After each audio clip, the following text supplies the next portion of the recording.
Yo, how's everybody doing today? It's your boy, I'm back doing another FanBoyAaron review, and this time I'm going to be taking a look at the Jurassic World Hammond Collection Concavenator.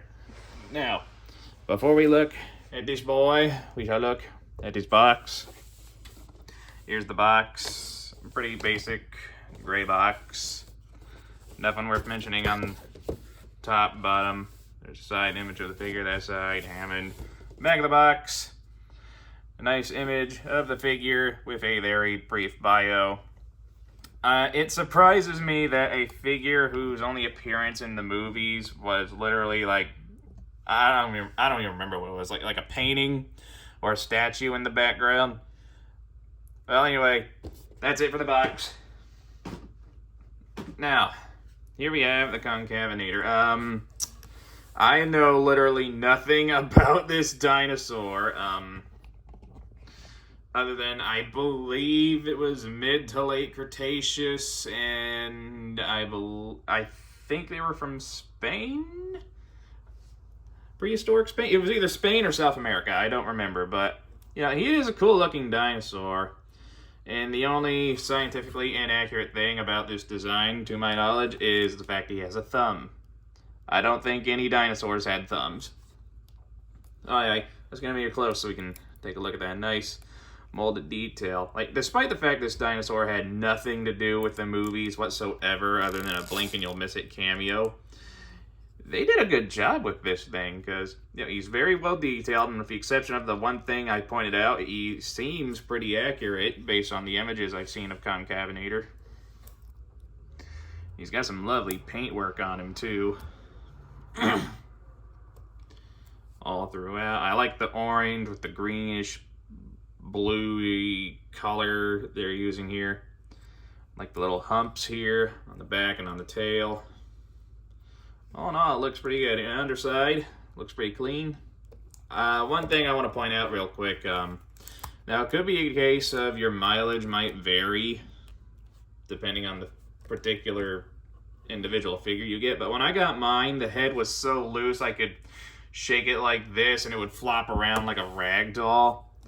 And there's no easy way to remove the head. If you look closely, you can kind of see stretch marks from my very poor attempt. Also, that little bit of damage there from when I took a screwdriver to it and tried to wedge it out. But, you know, thankfully the damage isn't that noticeable. But there's no easy way to get the head off to fix a loose joint, so I basically had to dip and soak the thing halfway in floor polish. And I had to wait like a full 3 days before I could actually review the figure. Fortunately, my issue has been fixed. As you can see, the head will hold a pose now. It doesn't feel loose at all. The only problem is I got floor polish in places I didn't want it, so certain things are a little tight on this guy.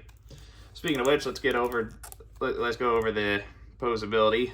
The head, and look up, and look down, go all the way around on a now fairly tight ball joint. The jaw can't open. Unfortunately, this is one of those places where floor polish soaked where I didn't want it. And it can open this jaw pretty damn wide. Like, look at the width of that bite. If you look inside, you can see some pink painted gloss there to simulate saliva, which is nice.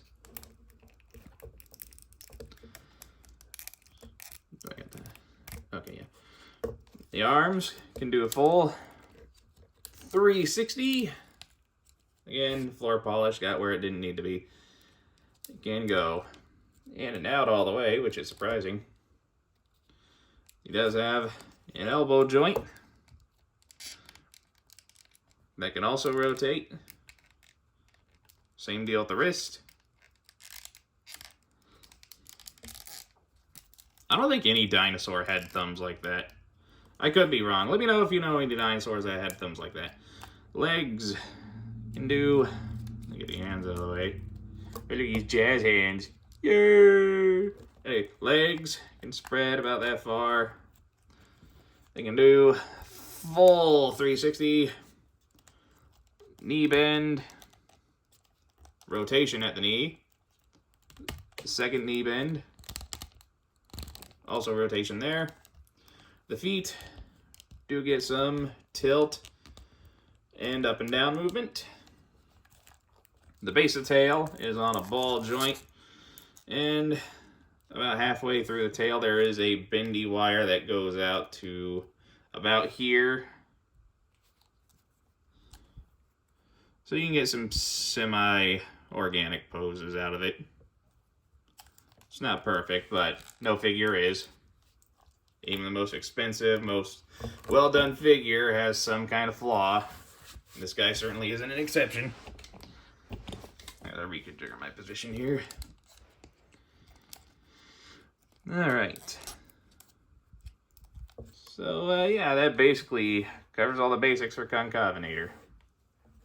Let's get this guy set up so we can do some comparisons.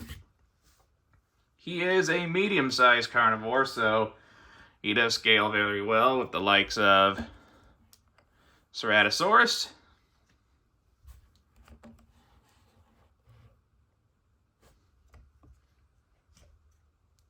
Baryonyx. I can't wait for that Irritator to come out. I am definitely grabbing that one. My last review, the Ankylosaurus. As you can see, I made some minor adjustments to him.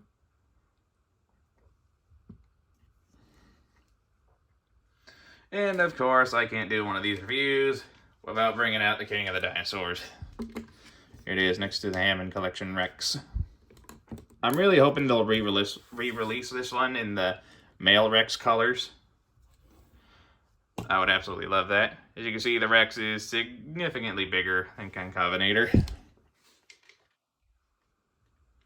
I did have Geostern Borzio when I ordered this guy, but unfortunately it was broken, and well, let's just say I won't be buying from Amazon anytime soon. So yeah, this has been pretty much everything, I think. Now, as far as like a stance and a natural pose is concerned, he stands at approximately just here in a 5 1/4 inch from foot to head, and from nose to tail. He helps if I hold it the right way so I can actually read it. Almost a foot and an inch. And at the time of release, he's going for about $25, $30, and he is well worth it. This guy is a very well done dinosaur figure, despite my issues. Hold on a minute. Okay, no, nothing's wrong. Yeah, despite the issues I had, it could be just a case of, you know, quality control messing up with one figure here or there. Chances are the one you pick up will be just fine. I just had to... Mine just had like one little flaw I had to fix quality-wise. But yeah, if you have that same problem, just, you know, completely drown it in floor polish, wait 2 or 3 days, and you're basically good. So yeah, this has been the Hammond Collection Concavenator. If you can find this guy for $30 to $40, I think he's well worth picking up. If you enjoyed this review, hit that like button, leave a comment, and enjoy the rest of your day, and I'll catch you all in the next review. Bye-bye.